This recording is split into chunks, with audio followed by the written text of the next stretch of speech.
Well, we were born in Sarajevo, Bosnia, which at the time was a city in Bosnia was a republic of the country of Yugoslavia. So it was the country of Yugoslavia when we were born there. Our childhood was a happy one. All of our family was from around the area. We had a lot of friends.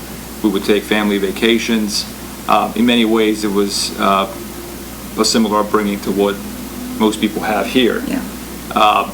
All of that changed in the early 90s when the breakup of Yugoslavia started happening. Specifically, I think the conflict started in the late 90s, 91, but didn't really get to Bosnia until 1992. And during that time, we started noticing some changes in our everyday routine. Specifically, I remember there came a time when we weren't able to go outside as much because all of a sudden snipers started coming into the city and were targeting little kids. And shortly thereafter, the conflict started escalating. And on April 26, 1992, my mom, sister, and I were forced to escape Sarajevo because the fighting was getting really bad.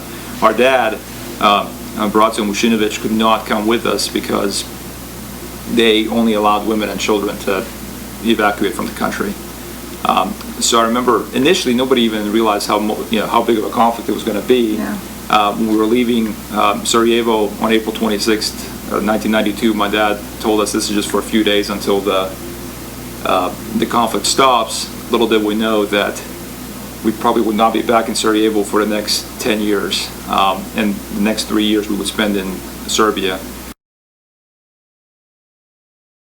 We felt comfortable where we were, but it was difficult at the Right. same time. But our mom really went above and beyond to make sure that We were kind of had insulated as from it. normal of a life as possible. Right. And I mean, she's a strong woman, so Right. she really, protected us That's as much true. as she could from everything that was going on, and try to keep it as normal as possible. Yeah, she tried to for take us. Nina to ballet classes and things like that just to sort of, make the routine, or make it seem like a normal routine. I was old enough to where I was going to school, so obviously through that I had, friends and was being kept busy by school. But it was, so it was not, again, the hardest part was just not being away from our dad. And what makes it even more stressful is that our dad was essentially trapped in a war zone. So, it wasn't guaranteed that we were going to see him again. Of course, we believed that we would, and strongly believed that we were going to be reunited once again. But I think that was also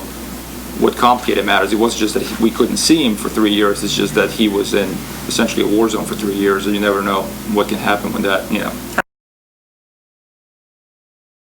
So we lived in Serbia for 3 years while my dad was in Sarajevo. And then an opportunity opened up for us to meet or reunite in the United States. So we were fortunate enough to get the permission to come here. Yeah. And on March 2nd, 1995, the family finally reunited here. I mean, America is very different, but in a good way. I love America. I love it. Yeah, we really like living here. But I think just one, for me, because I was so young, it was an adjustment of just being together with the whole family again. Because I was 4 when I last saw my dad, and then I was 7 when I saw him again. So for me, it was like just coming back as a family unit, which was the best thing. And it made it a lot easier being together again, the 4 of us. I think that being a family unit was the best thing that could have happened when coming into such a new environment.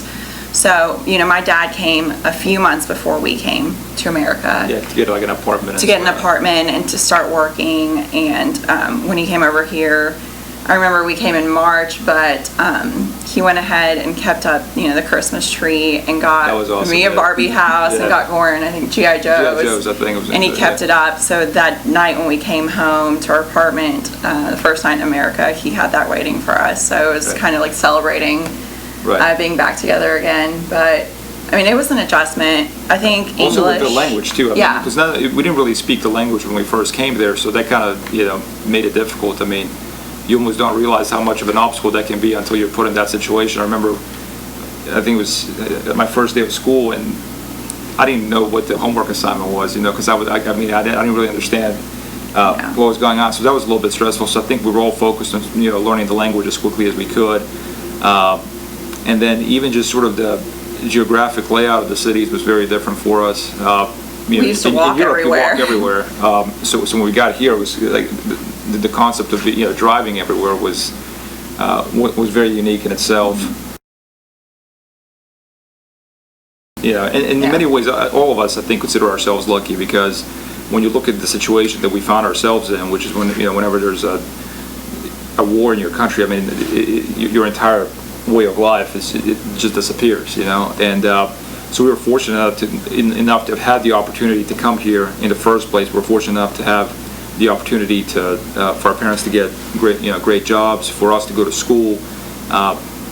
So in many ways, we feel blessed. I mean, there were a lot of people from our country that did not have the same opportunities that we did, and I guess the only way for us to show gratitude for that was to work hard, take advantage of the opportunities that we were given.